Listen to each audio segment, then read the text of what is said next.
Hey, hi, hello, how's it going? Today I want to start doing a little bit more, beginner to intermediate tutorial kind of stuff with Kendama, because those are the kind of videos that I felt like I really could have used when I was starting off my Kendama playing adventures. So I'm gonna maybe throughout this week or into the future do some more short, single trick, all the tips related to it kind of videos, and we're going to start with the UFO. So that trick looks like this. You're starting in the Tama grip with the Ken horizontal, and you're basically doing a horizontal J-stick. It's called the UFO. You catch it and then you're right back here. You can do anything else. And I have a handful of tips that helped me nail this down when I was just a wee beginner. Not that I'm very much beyond beginner now, but I think I can UFO pretty good.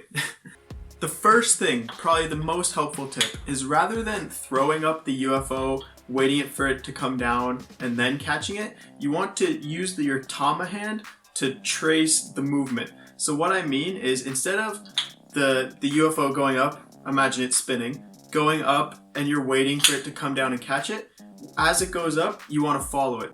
So just to illustrate a bit, here's what I mean. The way that makes it more difficult is if you're going and watch my Tama hand will stay low after I throw the UFO up.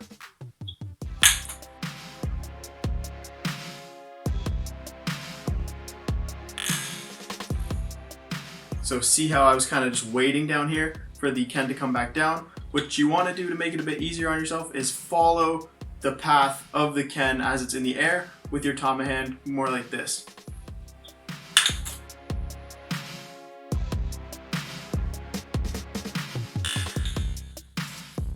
So see how my Tama hand kind of followed the Ken on its way up and down, and then when you meet at the bottom, I find I'm a lot more likely to hit the trick when I am following the motion. The second thing is, even if you're timing it perfectly and you're following it perfectly, a lot of times this happens,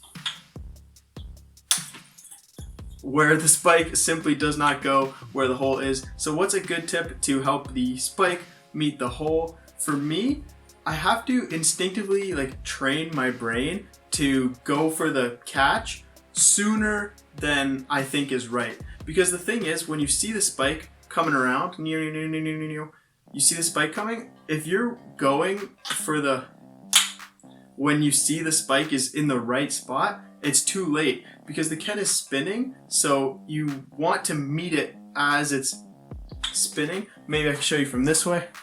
If you're watching the Ken spin around, right? It's coming right here. If you're waiting until it's already facing the hole to do that part, the Ken is going to have spun out of the way and you're not going to hit that spike. So I have to basically tell my brain to go for the UFO landing earlier than you feel is natural, and then that'll slowly progress the good feeling that you should have when doing it.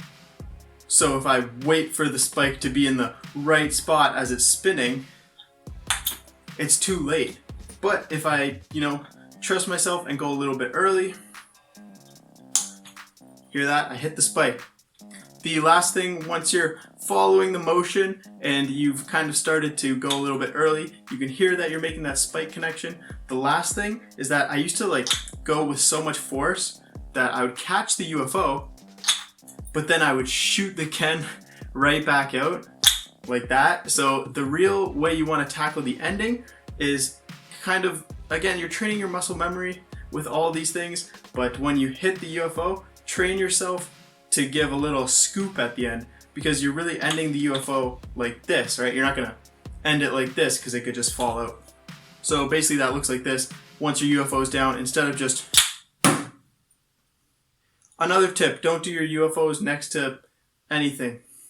Instead of doing it like this, you want to end your UFOs like this. Huh? Alright, you bring it all together, you're following the Ken in the air, you're spiking a little earlier than you think you should, and you're giving it that little flick of positioning at the end, and you should get this. Just like that. Boom, UFO. Drop a like if you like these short kind of tutorial-y thingies, and maybe I'll do some more tricks.